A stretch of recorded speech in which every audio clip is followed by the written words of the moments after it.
আসসালামু আলাইকুম ওৰহমাতুল্লাহি ওয়া বাৰাকাতুহু। আপোনালোকৰ ওপৰত আল্লাহৰ ৰহমত, বৰকত আৰু শান্তি বৰ্ষিত হওক।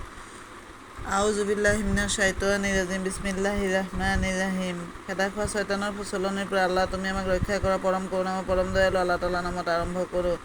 সূৰা আল বাইনা, সূৰা নম্বৰ ৯৮, মুঠ আয়াত ৮, মক্কাত অৱতীৰ্ণ, মুঠ ৰুকু ১ নম্বৰ। পুথিপ্ৰাপ্ত আৰু মুশ্ৰিক অংশীবাদীবিলাকৰ যিবিলাক অবিশ্বাসকাৰী আছিল, সিহঁতৰ ওচৰলৈ স্পষ্ট প্ৰমাণ নহালৈকে সিহঁত অবিশ্বাসৰ পৰা বিৰত থাকিবলৈ প্ৰস্তুত নাছিল।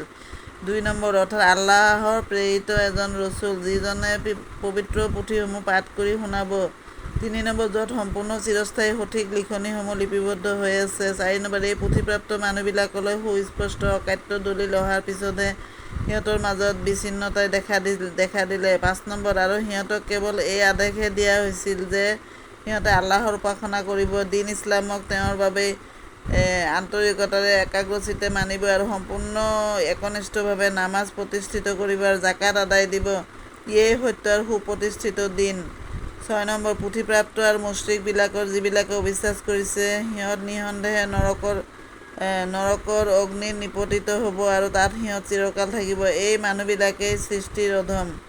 ৭ নম্বৰ, যিসকলে ঈমান আনিছে আৰু সৎকৰ্ম কৰিছে, নিঃসন্দেহে এওঁলোকেই সৃষ্টিৰ উত্তম। ৮ নম্বৰ, প্ৰতিদান হিচাপে তেওঁলোকে প্ৰভুৰ ওচৰত পাব চিৰস্থায়ী স্বৰ্গ, য'ত নিজৰাবোৰ প্ৰবাহমান হৈ থাকিব। তাত তেওঁলোক চিৰকাল থাকিব। আল্লাহ তেওঁলোকৰ প্ৰতি সন্তুষ্ট আৰু তেওঁলোকে আল্লাহৰ প্ৰতি সন্তুষ্ট।